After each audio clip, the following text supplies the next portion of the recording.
Time is certainly running out for British Prime Minister Boris Johnson in lock-in a Brexit deal. Now he has just 8 days left to work out an agreement, but there is hope. There certainly is, Janie. The European Union has agreed to intensify discussions after successful talks about what a potential deal would look like. For more on this and all the latest in British politics, we're joined by Dr Marcus Papadopoulos, who is the editor of Politics First in London. Doctor, welcome first. And there really is this obvious, transparent sense of urgency. Yes, indeed. I have just returned from Parliament, and I can tell you that Westminster is awash with talk that the British government and the European Union could be close, and I emphasise could be close, to agreeing on a deal. Now, that talk has been met with dismay by Remain MPs at Westminster and has been met with cautious applause by Brexiteers at Westminster. Now, what does this deal potentially involve? Well, it centres firmly on the Irish backstop, which of course is what ultimately brought down Theresa May's premiership. What I am hearing at Westminster is this, that Northern Ireland may be subject to EU customs rules, but only for a short term, and that would be in writing. That would be a guarantee in writing. Now, why is that crucial? Because that could meet the satisfaction of the Democratic Unionist MPs at Westminster.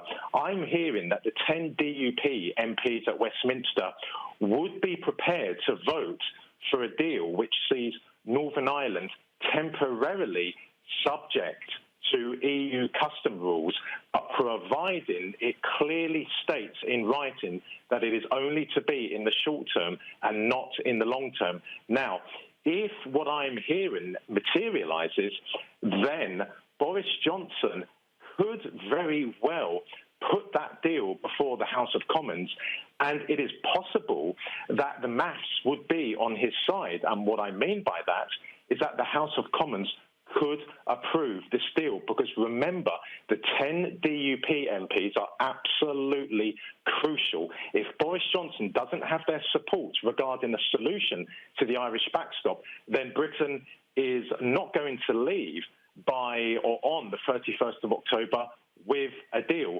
Then it is down to Boris Johnson to decide, does he withdraw the United Kingdom from the EU without a deal?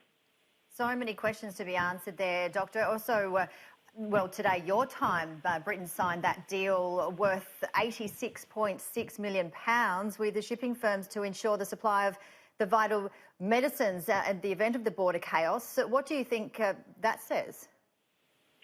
Well, you know, we need to be cautious of such developments. We can't discard them, but we have to remember that ever since the vote to leave the European Union back in June 2016, the UK Civil Service has been preparing for the worst-case scenario.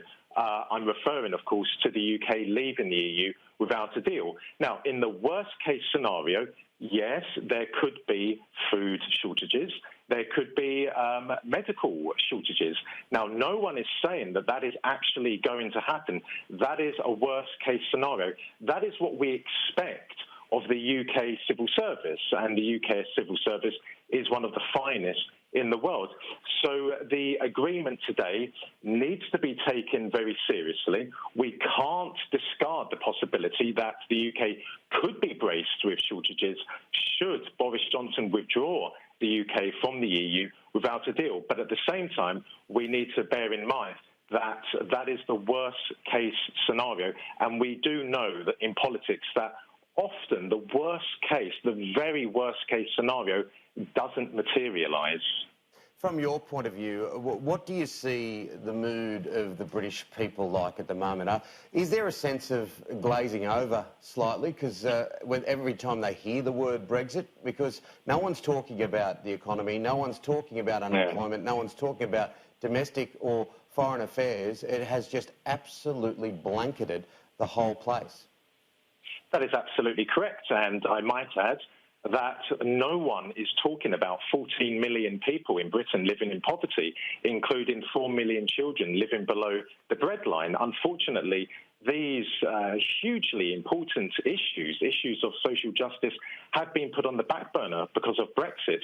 So people in Britain, regardless of how they voted, even if they voted to remain, they really are sick and tired of this issue. And I know people, quite prominent people, who voted to remain, but they tell me that it is not in the interests of the UK economy for Britain to go into 2020 with the Brexit issue still lingering, with the Brexit conundrum still very much alive. That is good. That is not good news for manufacturing. That is not good news for foreign investors. Foreign investors, for example, the Chinese, the Indians and the Japanese, they need to know, is Britain leaving or is Britain staying? At the moment, foreign investors cannot strategically plan because there is uncertainty. So Brexit has polarised Britain. There's no question about that. And in particular, it has polarised England. But I think a lot of people want to see the end. They want to see the Brexit deadlock broken so that Britain can go into 2020. There can be an air of certainty for the UK economy. We can move on from Brexit and we can start addressing some very important issues. As I mentioned moments ago, 14 million people living in poverty. Yeah, there's only about 8 more days to go until the 31st of October deadline. Just finally, quickly, Doctor, former Paralympian James Brown climbed to the top of a plane yesterday in the Extinction Rebellion protests. Have we heard any more about that situation or any more protests to come?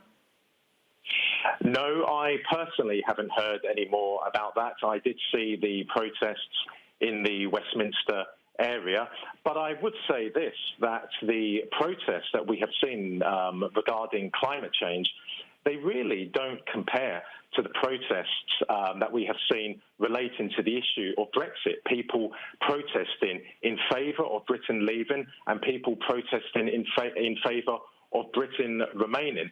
I think that the climate protest has certainly caught the attention, in particular the methods that have been used, but really people's attention in Britain is focused firmly on Brexit. Will Britain leave by the end of this month? Will there be a snap general election? Will Boris Johnson be the shortest-lived premiership, or will his premiership be the shortest-lived in political history? Because if he doesn't withdraw Britain by the end of October, if he asks for a delay, then the Brexiteers in his Conservative Party, who propelled him to power this summer, could quite easily collapse his premiership. And so by Christmas, Britain could be going into the new year looking for a new Prime Minister. Yeah, and the people looking for an enormous sigh of relief at some point when this discussion can finally come to some point of closure. Look, Doctor, thank you so much for joining us this morning. We'll talk to you soon. Pleasure. Thank you.